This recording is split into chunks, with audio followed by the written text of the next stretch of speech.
Fans of Mr. Sunshine's lush production values and Goblin's more highbrow supernatural storytelling are going to really be drawn to this show.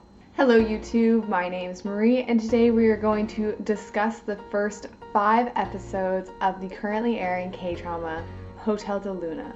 I'm filming this before work, so I am trying to scarf down some food at the same time, so I do apologize. Oh man, that's gonna be messy. Hotel de Luna is not your typical inn. All of its occupants and staff are dead. The only exception is the hotel's owner. She is our female lead, and she is neither living nor dead, having been cursed over 1,000 years ago. I don't know if I'd really call it a curse because the girl's got mad magical powers, so. And she will remain in this unchanging state until a mysterious barren tree blooms. One day, a human thief finds his way into the hotel, and he plucks the only flower that this tree has ever produced. Understandably so, our female lead is quite angry by this, and then the two strike up a deal, the human thief offering up his only son in exchange for his life. Now, is that sounding familiar to anybody?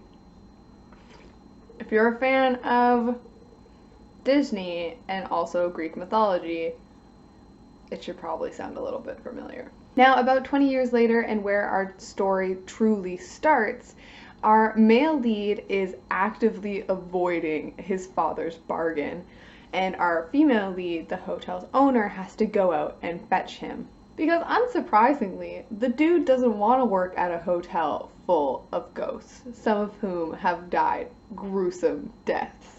So let's talk about the hotel first. Or in other words, the setting. Because I see a lot of potential here into making the hotel become kind of a character in and of itself within the series.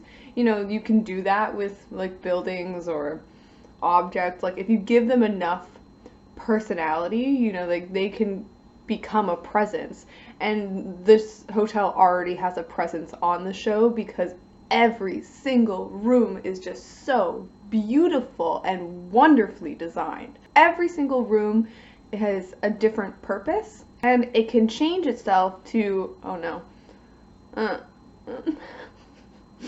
it can change itself to fit the guests' needs, because all of the ghosts that are staying at Hotel de Luna are there to kind of heal and like get over their regrets that they haven't fulfilled in life. Someone who like died starving, there could be a room where it's like a never-ending supply of like luxurious meals, or there could be a room designed for someone who had frozen to death, so it's got like a nice fireplace and it's very cozy. So it's got like so much possibilities, and I don't think that there's a limit to how many rooms you can have in this hotel. And even the creepier room that we see in like episode 4, even that room has this wonderful mystic like fairy tale quality to it. Oh, like this hotel screams theme park. In fact, every single aspect of this show's production is working overtime to give you something really stunning to look at. I use costumes, you guys. They are undeniably feminine, with rich color tones and really soft, luxurious fabrics, but she wears them in such a powerful way. I find it incredibly refreshing. You know, I find in media, there's this real tendency to show how capable a woman is by how much she emulates a man's energy. I don't know if that makes any sense. It's kind of similar to the feeling I get when I watch Search WWW. All of those women are strong, authoritative women, but they still dress like women. So not only is IU's costumes absolutely gorgeous, and everything she wears I want to own for myself. She doesn't get lost in the clothes. The clothes aren't wearing her, and that is because of her superstar presence on screen. She has this unyielding gaze that really suits a kind of like immortal, invincible, super powerful character. Like, you very rarely ever see her scared, and when it is scared, it's more of like an emotional, like, she's a force to be reckoned with. I wouldn't want to be in her shadow, and unfortunately that's kind of where our male lead is landing. Now, I really do love the dynamic between them. This is a really obvious retelling of Hades and Persephone, and also there's shades of Beauty and the Beast thrown in there. And if you know much about Beauty and the Beast, you know that it's a retelling of Hades and Persephone. So like, it really, like, it borrows things from both and seamlessly puts it all together. Except for in this version, Beauty, or Belle, sorry, why did I say Beauty?